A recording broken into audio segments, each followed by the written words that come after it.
jumping into a freaking tiger cat first thing off the bat. What the fuck over? What? I have to.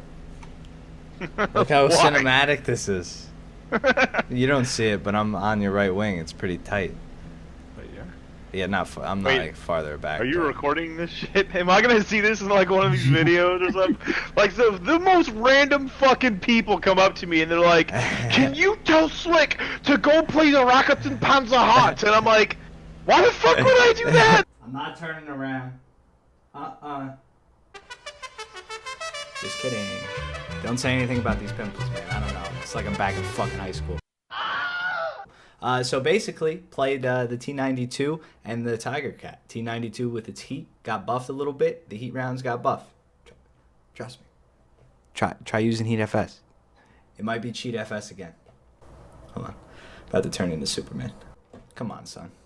Like, cause you were in video. He says you did this. And I'm like, no, he fucking didn't. And I go, he was like, motherfucker, he did. This is such a hotbed issue in the community. It would be a sin to not comment on it, right? Especially as a YouTuber. Well, that's, not how I felt a couple days ago, but now that Gaijin has actually uploaded another video, they haven't talked about FPE yet, and I went and looked at the comment section, and I was like, wow, this is a lot of people are really up in arms about this, and it's great because it finally happened. Now, before we get into it, in the background, you're watching me mouse, aim, fly, an F7F in Sim. It's pretty fun. I love Sim. I have a great time with it. And too bad you don't get the comms, or too bad I'm not playing the comms, and this is going to be post-commentary footage, because we had some cool bombing runs, but just be on the lookout for the other F7F. That's Pred. I know he's in the intro. It's funny, man, that you guys will hit him up and tell me stuff. I love messing with the G Squad guys. But yeah, parts and FPE. This is something I've been saying for a while. I don't want to take credit for it. It's not my place. I'm not going to do that. I'm happy Fly made a video about it, but, there was no communication between me and Fly. I felt the same before, and I feel the same after. I think that parts and FPE should definitely be stock on tanks. Now, the reason I feel this is the opinion has changed. I didn't feel like this 2 years ago. 2 years ago, I was somebody who was spoon-fed War Thunder. I played it for entertainment purposes only, and I wasn't that good. All I did was play with Fly and Baron, and we would just fucking have fun. I'd, roam around and laugh, and usually be like a supporting cast type of player.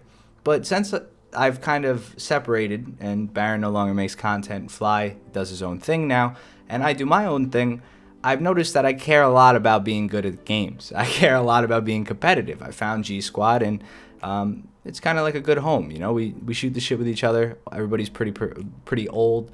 Not old as in like ancient. They just act mature, and we can joke around with each other without people constantly crying.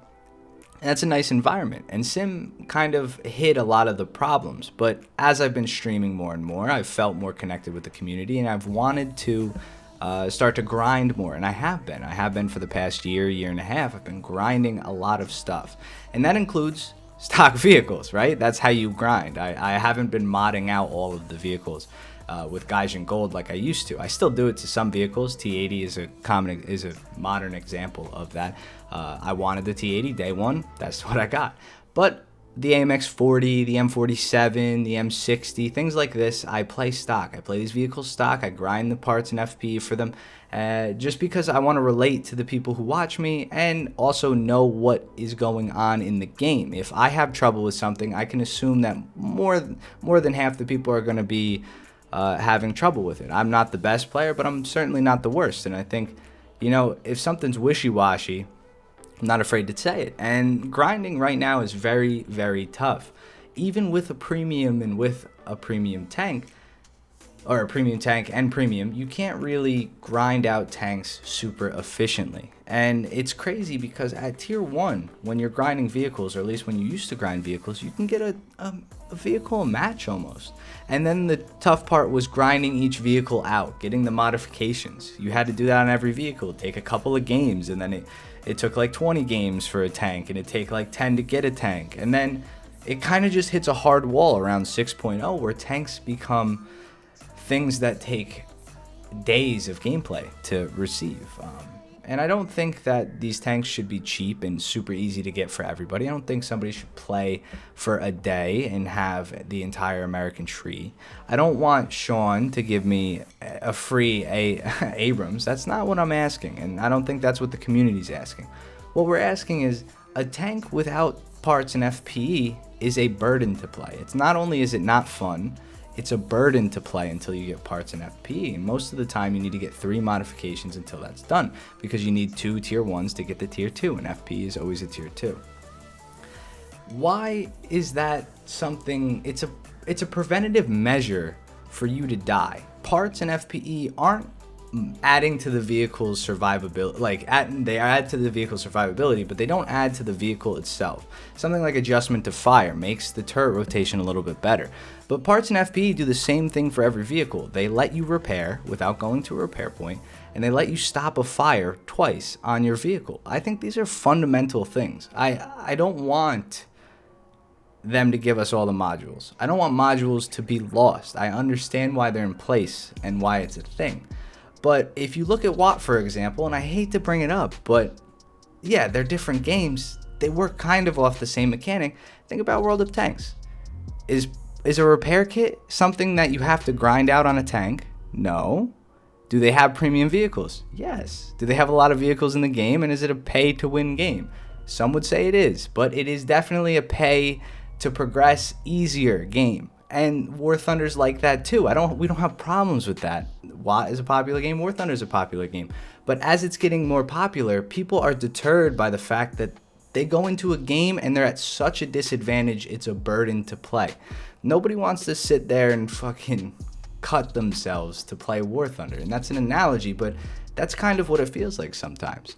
Tanks like the AMX-40, you could be a skilled French tanker, grind all the way up to the French tree.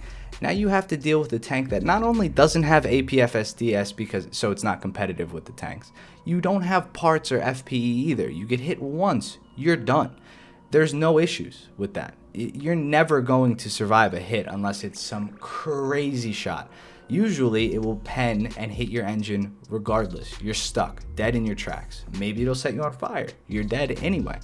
And then you're shooting back at them with ordnance or rounds that can't really do much.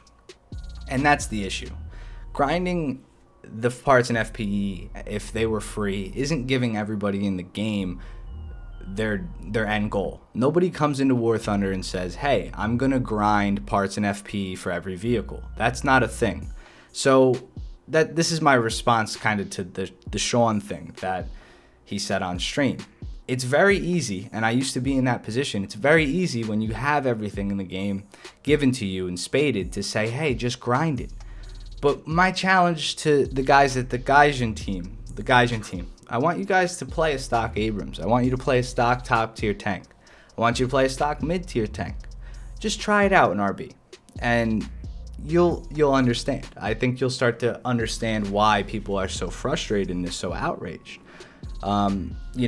It's fun to do well. It's fun to have everything handed to you. It's fun to have everything in the game. It's fun to have 150 level crews. But the sad reality is I've been playing this game for like 4 or 5 years, since I was in high school, and I don't have 150 crews on any of my crew slots. And I've spent a lot of gold, and I've played in all of those crews for that amount of years. And they're still not at 150 off of normal playing. So what does that tell you? The grind's too much. I mean, 4 years for crews, right? This is something that we're not even mad about right now, but this is stuff that's going to come in the future, is like crew skills and how much crew takes to grind and how much they actually affect your tank. Think about that. And then, bad crew, a tank that was just purchased, like in the XM1, grinds out a tank in the normal tree, and this person puts their Abrams in their new crew slot that is a level 10, and they try to grind the Abrams, and even the best tank in the game, they're going to continue to die and have a shitty experience. That's why I see in my comment sections people saying, hey, the Abrams is underpowered, this is underpowered, this is underpowered. I don't think any of the tanks are underpowered or overpowered necessarily. I think it's the diversity amongst crew skills and modification research that makes the game unfair for people. and it deters a lot of people. You could say that this game is a free-to-play game and they need to make money and stuff like that, but there are more creative ways in 2018 to make money from a video game. You can look at Fortnite, for example. They don't have anything where you pay to increase a skill. All it is skins and things to make people feel unique, and that's what people really want. So guys, you can take that as some advice. If you start to do more aesthetic things for Golden Eagles and less playing things for Golden Eagles, I think the game will become more successful, more sustainable, and more popular. I think it'll last longer, the longevity will be better, and we could probably start to work on some of the fixes. I think we want a bridge between the community and Gaijin that isn't the forums and a text wall, because admittedly a lot of people in this community are toxic. A lot of people want to yell at Gaijin and say it's all their fault. But, you know, the fact of the matter is, it is their game. They've made a nice product. It's a good game. The core issues are small and they need to be tweaked, and they've been here for a while. And this is, I think, what's really holding the game back. I don't think this should be something that Gaijin pushes back on the community for, or any vice versa, because if you don't have people who play the game, it doesn't matter what systems are in place for you guys to make money. You won't make money regardless. And if the players are unhappy, it's going to be a constant war. So that's kind of my idea of the thing. If you have any ideas on what would be better or worse, feel free to air them out in the comments down below, but let's please do so respectively. I'd rather not have to take ibuprofen today to deal with the comment section. I appreciate you guys every day. Thank you for subscribing and stopping by the channel. It's been doing great recently, and you know, I'm thankful for where I am. I really do appreciate it, guys. So if you're new and you feel like watching more videos with this voice and this pimply bastard, feel free to hit that subscribe button. I will see you guys in the next one. Have a wonderful day.